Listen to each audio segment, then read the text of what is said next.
this year, we have codenamed this event the role of the school leader, connecting curriculum, pedagogy, and learning experience.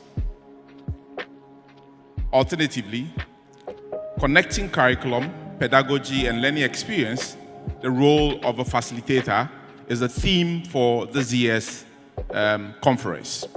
Once again. Next on my list is another gentleman that I have a lot of respect for, my brother, Paul Koya. Paul is going to take us through exactly what the theme for this year's NEC 2023 is, which Mr. Frank Segbao spoke about, but his was an overview. Theme for this year, again, is connecting curriculum, pedagogy, and learning experiences, the role of a facilitator. Now, one key person in all of this web is the facilitator. Now, if you don't know what it takes to do proper facilitation, trust me, you'll be teaching wrong things to our kids. And for those of us who began from Saito, we'll be lost totally. Ladies and gentlemen, let us put our hands together for my brother Paul Koya. Paul Koya, please join me here. Thank you, Mr. MC. Let us look at a scenario of school owners here having your schools. Let's take 2 schools presenting 30 children each for an external examination. School A had 3 students excelling, and School B had 28 students on average. The rest of the 27 students in School A were not able to progress. But School B, even though the performance was not the highest, 27 of them were able to continue the education.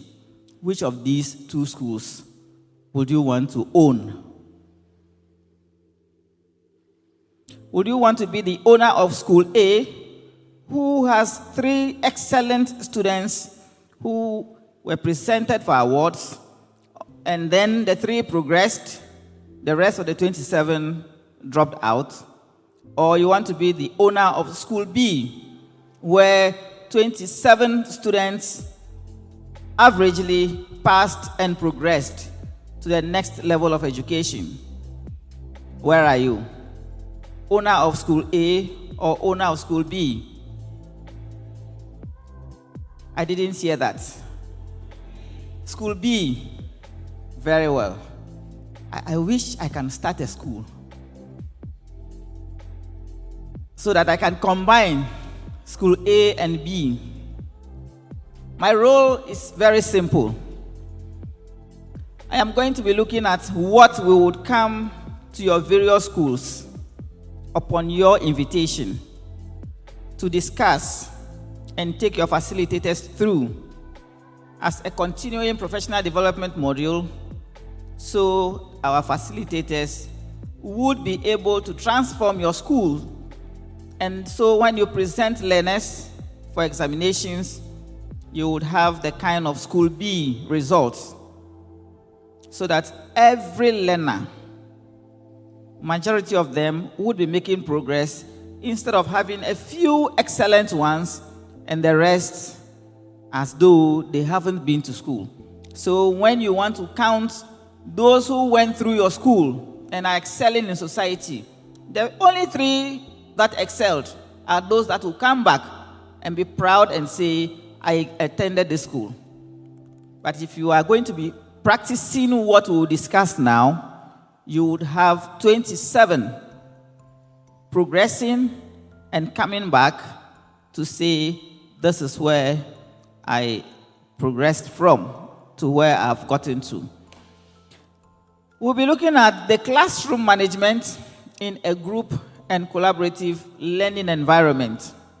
How shall our facilitators manage classrooms in a group and collaborative environment? Group and collaborative environment is the same as cooperative environment. When learners are going to be learning in small groups in their classrooms, what is the role of the facilitator in making sure that learners learning in groups are obtaining learning experiences that will make majority of them progress? Putting them in groups would enable them to learn from and with one another. So the excellent ones will share whatever they have with the rest. So just those three will not excel and progress, and then the rest will drop out. The three would have others sitting around each one of them, so they can pull them along, and majority of them will progress and become mates in tertiary institutions and become people prosperous in society.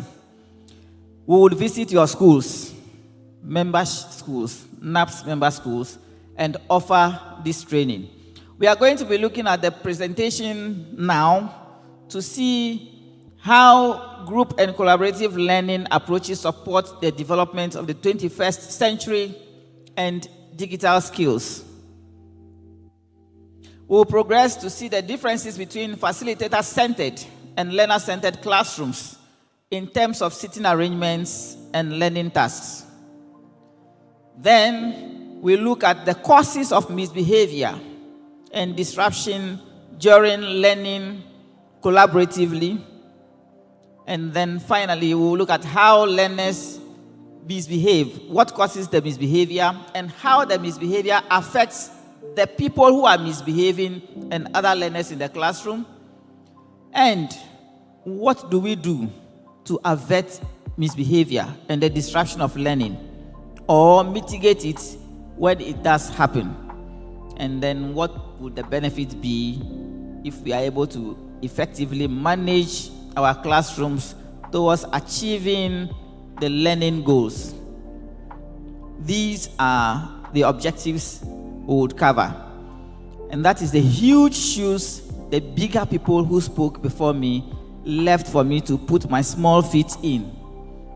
I will push in some support before wearing, so that the shoes will not get off my feet when I lift them.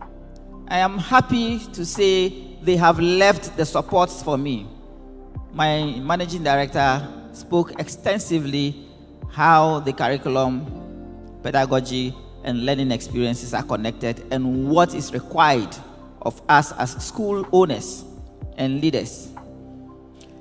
Then my workaholic GM, who can work 72 hours non-stop, came to tell us the cutting-edge resources produced by NNF Esquire and Cambridge University Press, which resources make everything available for us to achieve excellent classroom performances. If we are unable to make a decision after this session, I will visit you in your dreams and entreat you to make a rethink so you can make that decision. Before I leave your dream, you will wake up asking for NNF Esquire order forms.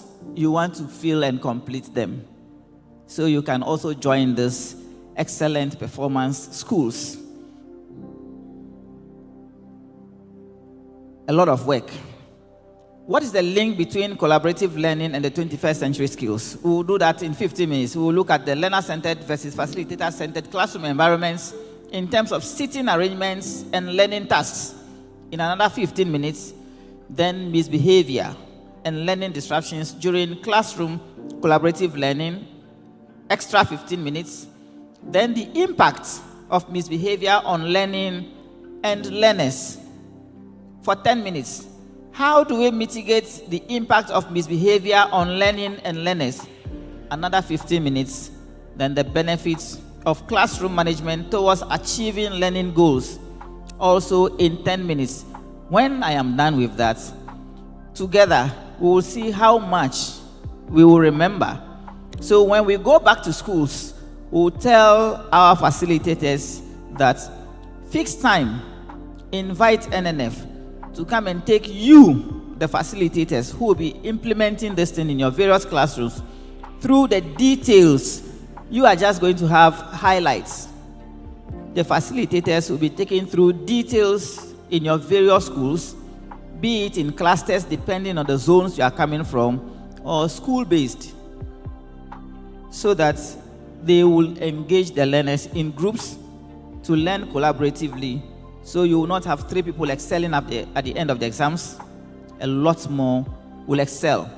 If you are able to remember the benefits, then you can tell your facilitators, and we are sure you will invite us to come and do it, because you would want to look for the NNF order forms, fill them, post them to us, have the books delivered to you, get the facilitators to use them, and have excellent results and produce better children to build Mother Ghana.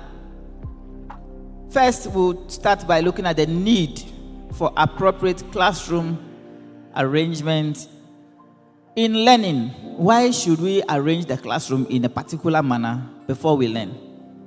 When they come, they should find a place to sit anyhow and come and deliver your lesson and go. If that is not it, and we say we need to arrange classrooms appropriately before we learn, why is that? It is because the appropriate classroom arrangements offer effective learning management. You are delivering a lesson with time. You have provided timetables for your facilitators. From 8 to 9, one lesson is supposed to be taught. If the classroom is arranged in a haphazard manner, movement from one learner to another becomes a difficulty. The facilitator will spend much more time visiting the learners during the assessment for learning. He or she may not be able to deliver the lesson in good time. A lot of work will be left undone. So you need to arrange classrooms appropriately so the facilitator can manage the learning effectively. Another reason is that some arrangements support particular learning activities better than others. You cannot arrange the classroom when you are teaching a science lesson in a particular manner and maintain that same arrangement when you are going to teach an English lesson. Whereas during the science lesson, you performed experiments. So you pulled tables together to have a lab bench you want to improvise a lab bench to do an experiment. So you brought tables together. When that is done, and you are teaching a new lesson, you definitely will have to rearrange the classroom. Some arrangements support some lessons better than the other. Then the facilitator can manage behavior and learning more effectively. In a clustered arrangement, you are unable to move through. The facilitator cannot move through. Those of us who are participating online, virtual participants, if you are in school, look round, turn and look into the classrooms. See how the furniture is arranged. Take note of that, and when we proceed, you will be looking at the furniture again and see whether every lesson can be delivered in that classroom the way the furniture is arranged, or you may want to make a change depending on what you are going to learn. Group and collaborative learning versus 21st century and digital skills. What is it? What is group and collaborative learning? It is a teaching strategy, an approach of teaching where learners are brought into smaller groups, clusters, or pairs to perform a learning task or project towards the achievement of a common goal. Every member of the group is expected to be part of the learning or the project task and take active role in it. Nobody would be idling when that is happening. Collaborative learning, also referred to as cooperative learning, fosters development of the 21st century skills. Last year at Micklin, we looked at these 21st century skills. And then we said the first 3 have 4 C's: critical thinking, communication, creativity, and collaboration. When learners are put together to learn with and from one another, these skills are adequately developed. Because somebody is playing a particular role, determining who speaks when, another person is using a digital tool, surfing for information towards solving a problem. They are communicating and collaborating. They must listen to one another as they contribute knowledge towards solving the problem. Tolerance is supposed to be there. When someone is speaking, you must listen. Try to understand, analyze, and respond. If you differ, then you bring your dissenting view on board. You do not have to attack the person whose statement you differ with.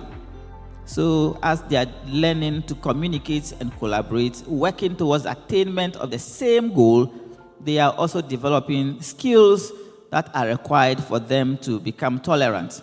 One day they will grow and go to that august house and become honorable people, and they will have to tolerate each other's dissenting view and progress towards making Ghana a better place for us.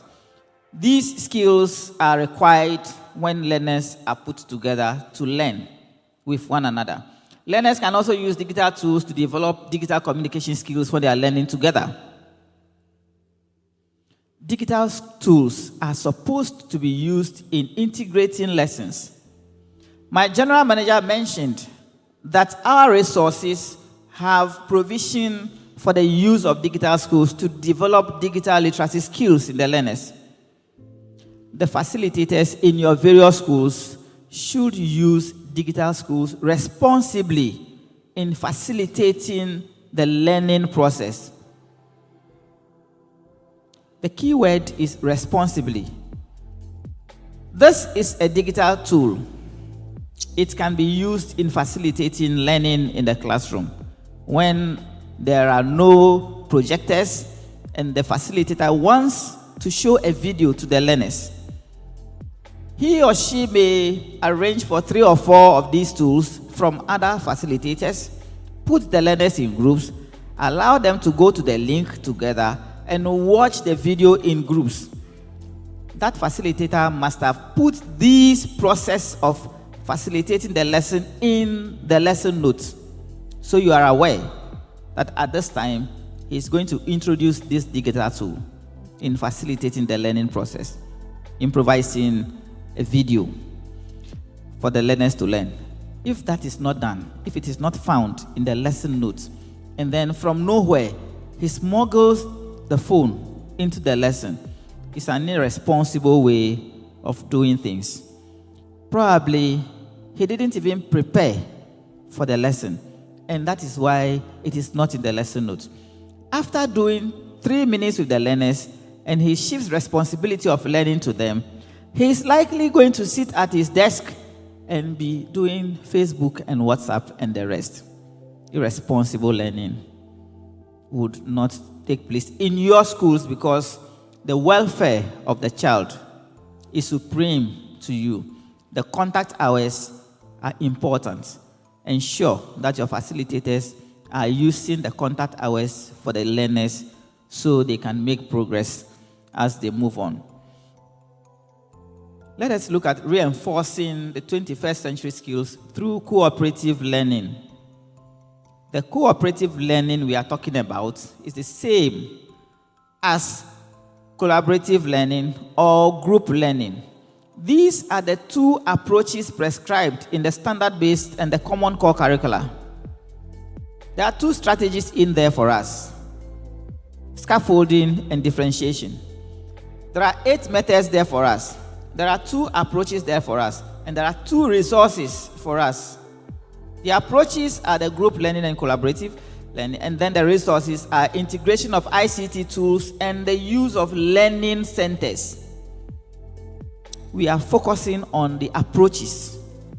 Once we have the best resources integrated with ICT, we are going to be taking through the approaches, the strategies of learning. Let us see what approach to use. Cooperative learning is an instructional technique that enables learners to work in small groups, class, homework, or peer groups. Smaller groups of 3, 4, depending on the number of children you have in the classroom, so you can have even numbers of groups. You can do that on your own. Facilitators should do that. The furniture we have in the classroom will determine how we group them. If our desks are dual desks, we have to use our creativity to be able to put the learners into smaller groups. In class, we can do this cooperative learning. When the learners are out of class, they can still do cooperative learning at home. Otherwise, when we give them group work to do, in submitting reports on the group work, peer review can take place. So when one group is submitting their reports, the rest of the groups are listening. They are questioning them, seeking further clarification. That is peer review. In that case, whatever approach a particular group used in arriving at a particular solution, unknown to another group, that group can ask. So learners are sharing ideas, learning from and with one another in that group and collaborative manner. Learners who have cooperative learning experiences earn better grades and show a lot more enthusiasm in life. Because in your various schools, if you go to visit a particular classroom, there are people in classes who will never ask questions.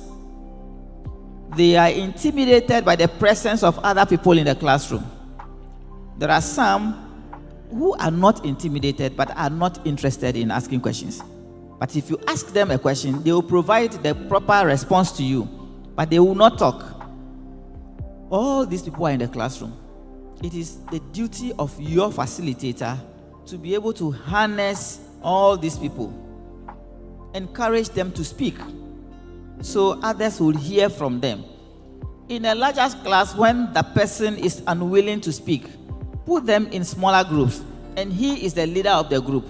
Definitely, whatever is on the mind, he is going to share with the rest. There is no competition. If you allow them to be learning individually, there is going to be competition among them.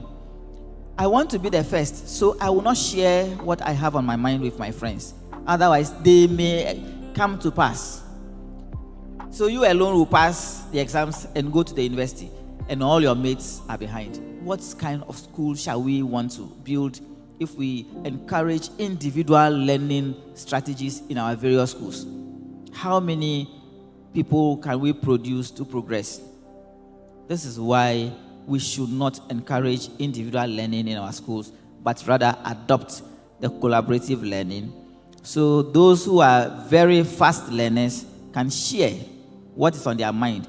They will become the scaffolds in the classroom for the rest to climb. So when you put them into groups, the sharp learners become the scaffold for the rest to follow, to climb to higher heights. At the end of the day, you will find all of them at the top. In a group activity, personal development and leadership skills are acquired. Somebody is taking the note. Somebody is moderating activities. Yes, let's hear you. You speak. Then another person is surfing for information. These 21st century skills we are talking about, 21st century skills we are talking about are going to be effectively developed when learners are learning in groups, because they are going to be thinking, looking for solution to a problem put before them. They are going to be sharing the ideas through text, media work, voice. Somebody is taking the records. Somebody is the leader of the group. In another time, you change the leadership of the group and change the composition of the group. So every member of the group is having a feel of each of the roles that can be played, and the skills would be developed among all of them. Then the learners can contribute to the material being learned when they are learning together. They should not come to the classroom for your facilitators to stand in front of them to tell them all they need to know. They should allow the learners to look for information, own the information, share the information with one another, and that way the information sticks on their mind. But if you keep telling them, if the facilitators will tell them everything, it is going to get out of their mind in no time. When they find out for themselves, it sticks better than being told what has to be done. And so they will be contributing to the knowledge they are going to be acquiring in the classroom rather than being told everything. So allow the learners to learn in groups and learn from one another and with one another. Those who are intimidated in the larger classroom, in the smaller group, they will talk. If Mr. Kwe is the one whose presence intimidates me and I don't find myself in his group, I will talk in my group. All the questions I want to ask and I'm unable to ask because he is there. In my group that he is not there, I will ask that question and my fellow learner will tell me what it is. Learners learn from and with one another better than hearing from a facilitator. True or false? And that is why the facilitator must provide guidelines and make what they are hearing from one another very accurate so they are not misinformed. And it is important to do your assessments as learning, to know those who have fair idea of what you are going to deliver. So those ones become scaffolds, leaders of the various groups. So you can leverage on that and let them lead the rest in discovering more for themselves. Ghanaian learners in the old school uniform doing a group collaborative learning during a class lesson in the first picture. In the second picture, school is over. A task is assigned and they are doing it in groups. So whatever you are unable to do on your own, somebody is going to do it for you to see. Then you can also have your attempt at it.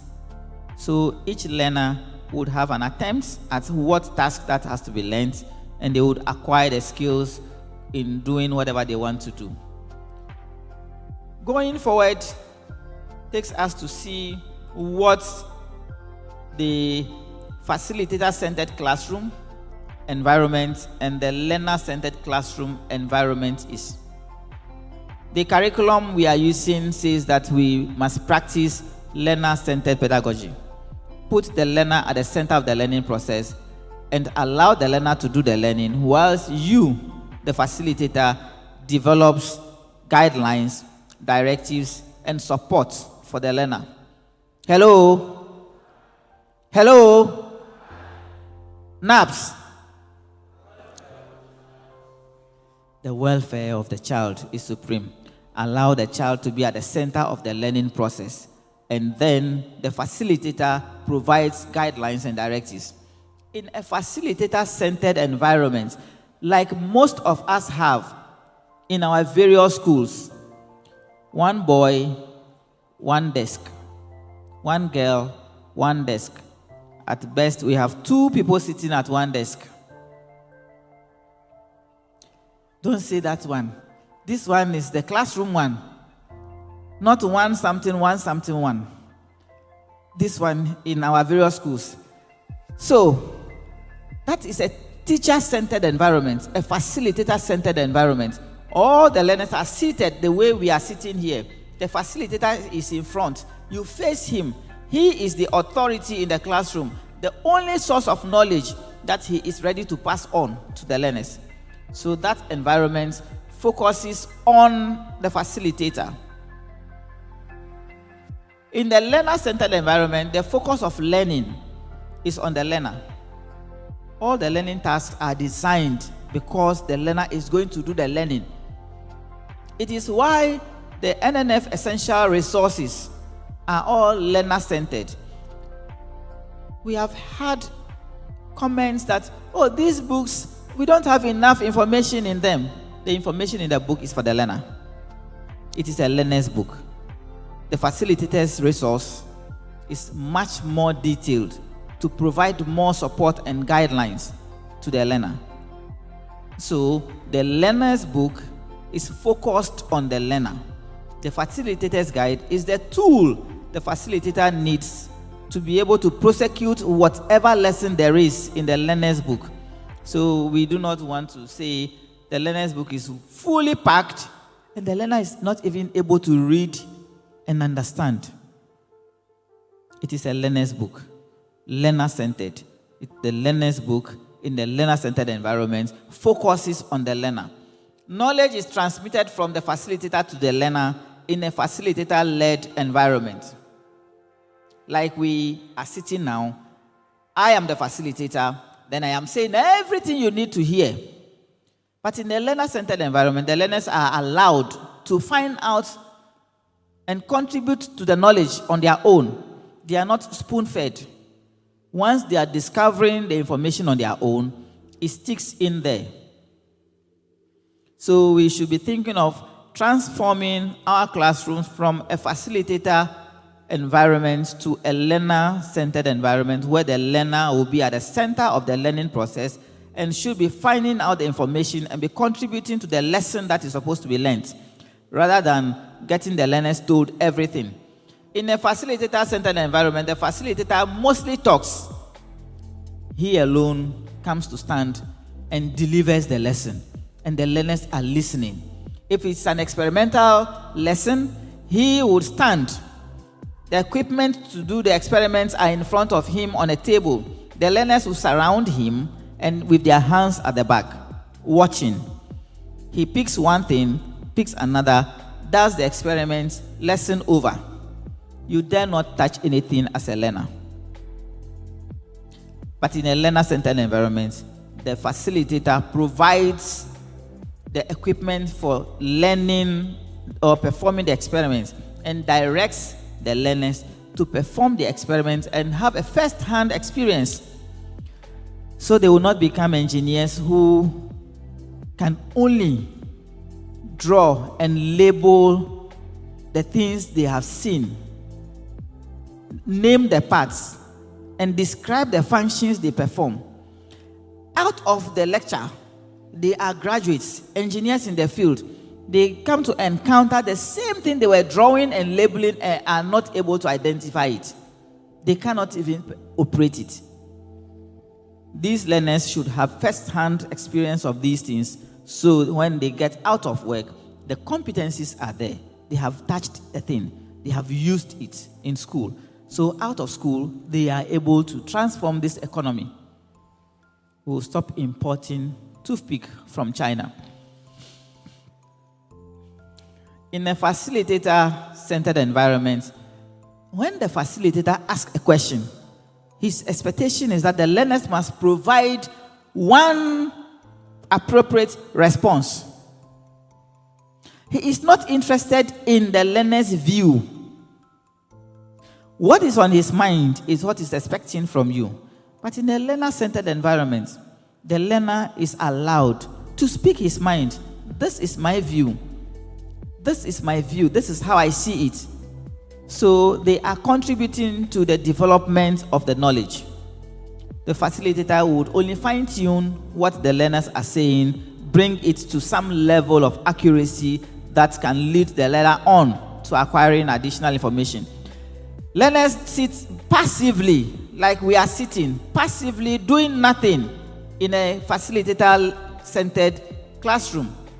All they do is to sit and listen. And it becomes so boring. Before you realize, somebody is gone far away in a dreamland. True or false? Yes. So those of us who are in the dreamland, welcome yourselves back here. You are all welcome. In a learner-centered environment, we do not have that. the learner is actively involved in performing the learning tasks in groups, sharing ideas. In that case, they do not become passive members of the classroom. They do not work individually, they work collaboratively. But in a facilitator-centered environment, the facilitator instructs every learner, do your own thing, pay attention to your work. And in that case, competition steps in. It becomes very competitive. You see someone working and he's covering part of his work so his friend does not see. Don't copy my work. If the person stretches their neck, hey, look on your work. Facilitator-centered classroom. Ancient of this learning strategy. Be delivered from doing these things in your schools before we leave this auditorium. Are you delivered? Yes, this deliverance must be sustained when you move out of here. Do not encourage competitive learning in your schools. I deliver you. So we'll move on and look at what the differences are in the sitting arrangements in a learner-centered and facilitator-centered environment. It is rigid and fixed with desks arranged. We have spoken about that. And the facilitator stands in front and the learner is sitting facing the facilitator, listening to instructions. The facilitator-centered environment has the focus on the facilitator, as the primary source of knowledge and authority. And then there is little room for the learner to collaborate and interact with one another. Competitive work, individual work, be on your own. Don't share anything with your friend. That is what happens in a facilitator-centered environment. In a learner-centered environment, the learners sit in small groups or clusters, facing each other or any other arrangement, or in circles, depending on the tasks of the learning that is going to take place. It also depends on the size of the classroom and the nature of furniture available in the school. The classroom may have different areas designated for different learning activities. In a learner-centered environment, different learning activities will require different centers. You can have a reading corner, you can have a mini shop so that activities can take place there. And this kind of environment is flexible and is adaptable to every learning activities that we have in the NNF Essential series, so that nobody is left out of the learning process. What are the differences in the learning tasks in each of these learning environments? In the facilitator-centered environment, the learning task is often designed to be more teacher-led. We focus on direct instruction and individual assignments. The teacher is the only source of information. He issues instructions, and the learners must do their works individually. No collaboration, no interaction. Pay attention to your work. Don't share anything to your friend. That is what happens in that kind of learning task in the facilitator-centered environment. The learners are also expected to absorb information from the teacher alone and complete assignments on their own. Don't talk to your friend. Pay attention to your work. Listen to only your facilitator. That is what happens in a facilitator-centered environment. And there is less emphasis on collaboration and interaction. Nobody speaks to their friend. When the facilitator is in charge, you listen to only him. If you have any question, you ask him. You don't ask your friend. He is not in charge. The only boss in the classroom is the facilitator.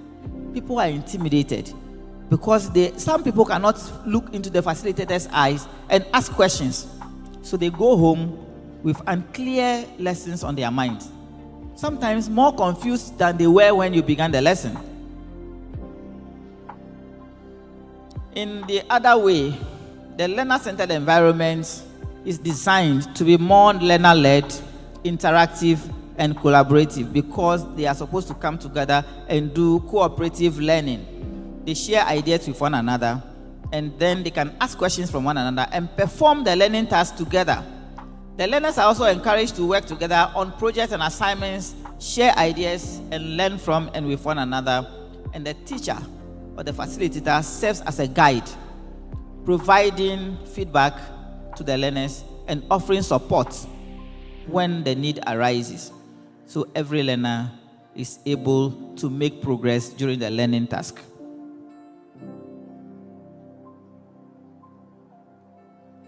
Let us look at the seating arrangements in these two. Is this what you have in your school? And I say yes. This is the rows kind of arrangements in our schools. The teachers in the schools can make eye contact with all the learners and keep them engaged because they all sit facing the front of the classroom where the teacher stands to deliver his lessons. In this kind of learning environment, the learners cannot make eye contact with each other. You are looking at the back of your friend's head. You are not able to see their face to even see whether the friend is confused or is as confused as you are. Sometimes the teacher is able to read the demeanor of the learners and know that the thing is not going. Are you also seeing your friend's face to know that you are not the only one who is confused? Or maybe you think everybody else is getting it, you are the only one confused, so you don't want to ask questions. But if the learners are seeing each other's face, they are able to read the demeanor and say, hey, I'm not the only one. Oh. Then let me ask her. Then the questions would come, the explanations will come, the progress will continue. The other environment is the cluster or the group one, where depending on the number of learners in the classroom, you can put them into various groups. And then the learners can easily make eye contact with each other, sharing ideas, developing the 4C skills, progressing. They can collaborate and communicate with one another easier in this kind of arrangement in groups of 4. So every learner in a particular group can interact with the members of the group. The difficulty in this one is that the facilitator cannot address the whole class, because what is happening in a particular group is likely not the same thing happening in another group. So he has to deal with each group's issues one after the other. And that is why it is important to do your assessment for learning. When you assign learning tasks to the learners, visit each group and find out what challenges there are and attempt to deal with them so all the groups are making progress.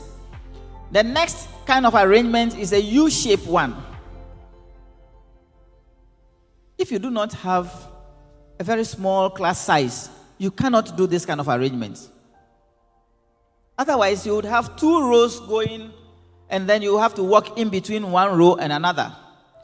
But this one works very well for a whole class discussion because the facilitator is able to meet eyeball to eyeball with every learner, and the learners are also able to meet eyeball to eyeball with one another. And the cooperative learning is very effective in this kind of arrangement. Then we have the pair pods. Those of us who have dual desks in our classrooms, we are champions. Online virtual participants, this is the time I earlier on told you that look back into your classrooms, see what kind of arrangement there is, and now find out whether these 3 plus this one we are looking at, which one do you have? Do you have dual desks? Are you using the cluster? Are you in rows or the pair pods or the U-shape? The pair pods are good for pair work or partner work. 2 to share. You think of an idea, I think of an idea, and then we share. Then learners working in pairs have eye contact and can easily engage with each other. Just you and me. So whatever I think of, I can share with you, you share yours with me. But the difficulty is that the facilitator has a lot of people to visit. If there are 30 children in the classroom, then you have 15 pairs to visit. In the other one, the cluster one, 30, and you are putting them into groups of 4, you have 7 groups to visit. That is the challenge with the pair pods sitting arrangement. In all of these things, when you are putting learners together to learn in groups, obviously, even if they are all twins from the same mother, sitting in groups to learn, you imagine what is going to happen. It is inevitable. There will be some disagreement. There will be some chaos. There will be some trouble. Misbehavior. Disruption of the lesson will take place. What causes it? When you have not, the facilitator has not provided clear directives and guidelines for the learning task to take place, the learners will fill in that ambiguity and begin to do things in their own way, contrary to your expectation. So the facilitators must provide clear guidelines for them to be able to proceed the learning task to your expectation. There should also be no way that the participation of members of the group will be unequal. If members of the group are not performing the task equally, somebody feels, I am doing all the things alone and one person is sitting down there just watching, there is going to be resentment, frustration. Why am I the only person doing all the things? Misbehavior will set in, particularly for those who are not willing to take part in the learning task. When others are doing it, they are doing their own thing. Then those who are doing it will say, if the thing is for all of us and you are not taking part, then me too, I'm not going to do it. The learning task is going to be disrupted. Misbehavior will set in. Instead of making progress, you go there to address such issues. So facilitators must make sure that the learning task is equally shared and everybody knows what role to play during that process. The next one is that when there are skill gaps, knowledge gaps, wide ones between the learners, then there will be a problem. People are far ahead of their friends. So those who are below, hey, where that guy has gotten to me, I'm not yet there. It is for those people. That person is going to be disengaged from the activity. I can't do it. Then those who are doing it will feel that this is too easy. And when I am done, I'm not doing it again. I'm frustrated. These people, they are not cooperating. Then there will be total chaos during the learning task. The facilitator must make sure that putting the people together based on their abilities and learning styles will eliminate this kind of frustration and then will not lead to misbehavior. Personal issues are sometimes brought into the classroom by the learners, sometimes from the house. Some people are bullies. You put them into groups, they are not ready to perform the learning task. All they want to do is to bully other members of the group. So when you take your eyes off, say, ensure that your facilitators keep eyes on the learners when they assign tasks. Make sure in grouping the learners, they know who the learners are and what their temperaments are. So you don't put matches and petrol together in one group. Fire service will have to come in. The next is lack of engagement. If the learners feel that they are not adequately engaged in the learning task, then they have a problem. They have to be adequately engaged. Everyone should be participating in the learning task. If somebody is disengaged, not doing anything, he's going to be doing what you don't expect, and there will be chaos in the classroom. Then the teacher's role. The teacher has a role to play in making sure that the learning tasks are not disrupted in the classroom. What are the goals that There are 4 goals. Let me just say straight away. There are 4 goals that if they are not met in the learners, they will definitely disrupt the learning task and misbehave in the classroom. If you don't give the learners attention, they expect attention. They want to be recognized as also being present in the classroom. And if you are not giving them that attention, they will misbehave. They will do something for you to know they are there, to draw your attention. So give them attention. The little thing they do, recognize it and applaud it. Then they know you know they are there. If that is not happening, they will do what will let you know they are there. So learners in your various schools, encourage your facilitators to engage them and give them attention. Some people would want to show power. They want to test your power. They want to see whether, if they do anything, how far can you accommodate them. Mind you, if the facilitators are weak one learner can take control of the whole class. His decision in the classroom will become final. Do not encourage that one. Some people also would misbehave just for revenge. Somebody has done something he's not happy with, and he does not want to forgive. So he's waiting for an opportunity to pay back that thing you did. Now, madam is not in the classroom. You see, if it is not done in the classroom, when they close and they are going home, it will happen on the way. Small bukum. The fourth reason why learners feel that their needs are not met and so they will misbehave is inadequacy. Fear of failure. The learner thinks that this thing I am doing, I'm not able to do it well. I might be ridiculed or embarrassed. Because of that, I won't do it at all. So that my friends will not know I don't know it. That inadequacy is one of the things that show learners have needs unmet. If the facilitator is able to identify these things, then they can be addressed and this kind of misbehavior will be dealt with. These things we are discussing are highlights. Details of how these things can be carried on in the classroom would have to be done with activities with your facilitators in your various schools. What happens if there is misbehavior or disruption of learning in our various schools? What happens?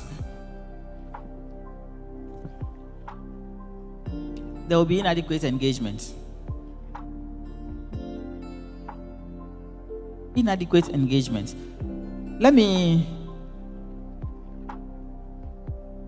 If you do not engage your learners in the classrooms, if facilitators don't engage learners, and they stand like I am doing, and all you are sitting down listening to me, it is not everybody who will be listening to me. Somebody will be doing something else. Of course, when you shift responsibility to the learners and you do not ensure that they take the responsibility, they will do their own thing. So we are going to engage one another at this level to the end to see what impact misbehavior can have on learners and the learning task. Can I see where the second microphone is, please? Thank you. Come forward a bit. The impact of misbehavior on learning and on learners. It's okay. Maybe you'll be going backward and forward. If the learners are not adequately engaged, they will misbehave. Negative emotional climate. If a child comes to school and is not in a good state, the sound mind is not following him to school, the attention is not in the classroom, and you decide to engage this learner in a learning task, what do you think will happen? A child who lives with a step-parent broke a mug at home and has come to school. Something happened at home already, small cane, and he has come to school. Going back home, he knows something will happen again in the afternoon. He's sitting here physically present. Mentally, he's trying to imagine what will happen again when he gets home. And so, when such things are happening in schools, the climate for that child is not positive to absorb whatever is going on. There will be reduced achievements during the learning process because the children are misbehaving. The time that the facilitator must use in delivering the lesson, he is spending that time in dealing with misbehavior. People who misbehave sometimes misbehave towards their friends, their peers. And when that is not properly dealt with, those who felt hurt harbor ill feelings within themselves. And it does not augur well for good relationship among the learners in the classroom. When they are not in any good relationship and you put them into groups to learn, they will not share ideas. So learning will be affected. Then the teacher's time and attention would also be spent unnecessarily on things that are not required. how do we avert or mitigate learner misbehavior in our classrooms? This is where we are going to be making the contributions. If learners are misbehaving in our classrooms, what must we do? Either to make sure it does not happen, or if it does, how do we control to reduce it? Microphone, yes.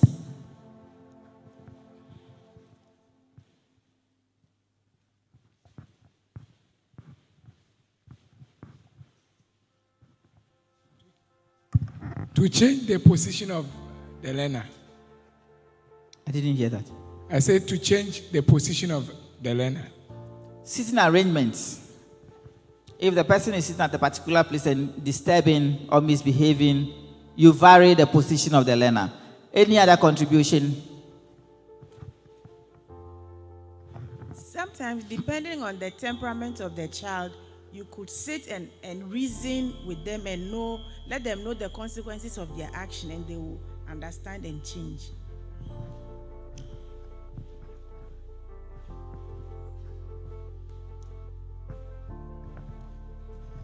So with the learners, you establish clear rules for the class.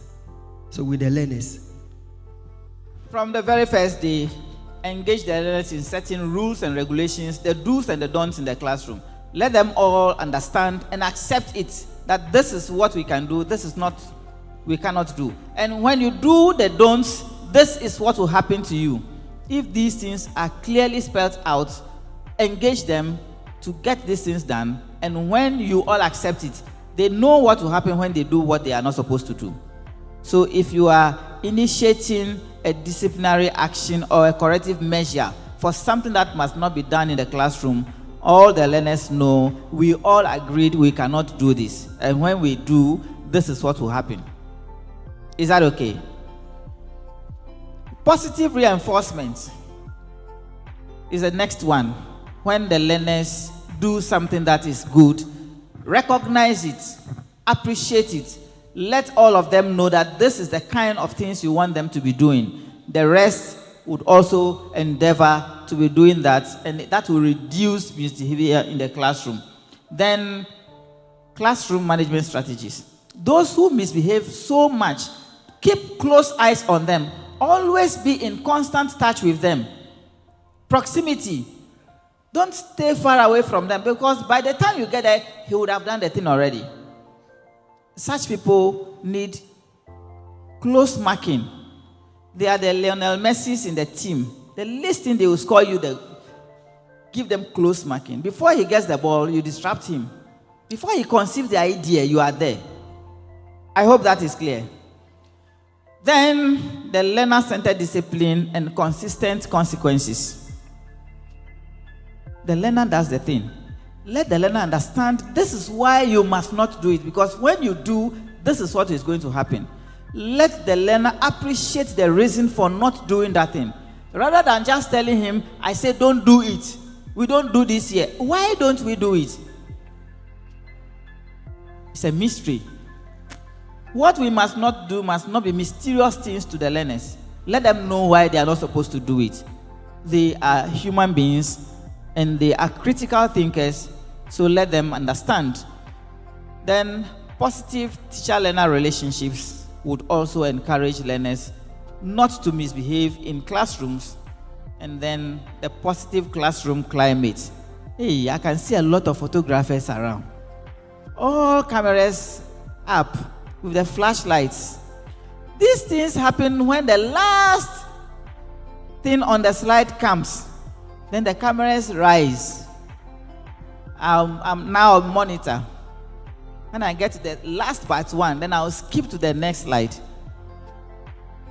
I won't do that. Now let us look at the last thing, the benefits of the classroom management towards achieving learning goals. This is the last one that we are looking at. When we manage our classrooms effectively, there will be increased engagement, because everybody is conforming to what we expect of them. Hello? If everybody conforms, we will have increased engagement. We spend the time for learning effectively.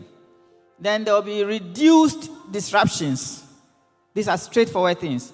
things that take attention away from the learning processes will not be so much. So we will spend much more time during the lesson. There will be improved learning outcomes, increased learner achievements, so you have a lot more learners excelling and showing progress in what they are doing, improved facilitator-learner relationship, and then finally, cameras are going up. Positive classroom climate. There are plenty of paparazzis here.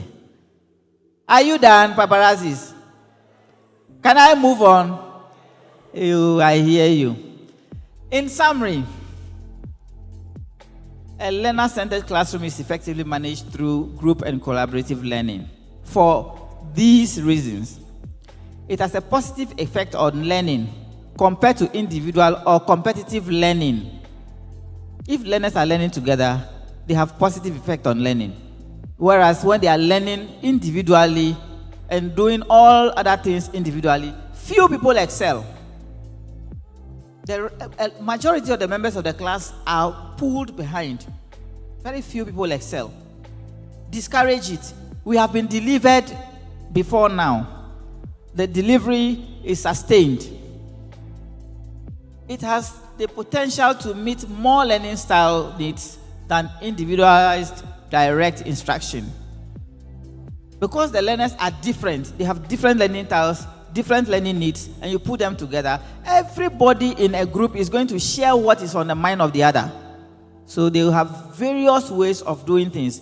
Fortunately, the essential resources has provided variety of activities for everybody to learn with, and that is what we'll be doing. It entails interpersonal and collaboration skills that can be learned during group activities for personal success in future. It has the potential to produce a level of engagement that other forms of learning cannot. And finally, it is a powerful tool for building communal bonds. When they are together, the communal bond is there. They would learn to become team players, team members, effective to work together even after school. Do these ones when we leave here.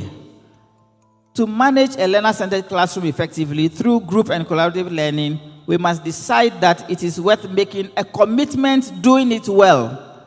Make that decision now that you want to do the learner-centered learning and be ready to learn the skills to manage it effectively. Invite us to come to your schools. When we are coming, we would come with all that there is for the facilitators to go through the activities, believing that by the time we are coming, you would have sent us your orders, the books would have been delivered, the facilitators are using them, and we are making progress together.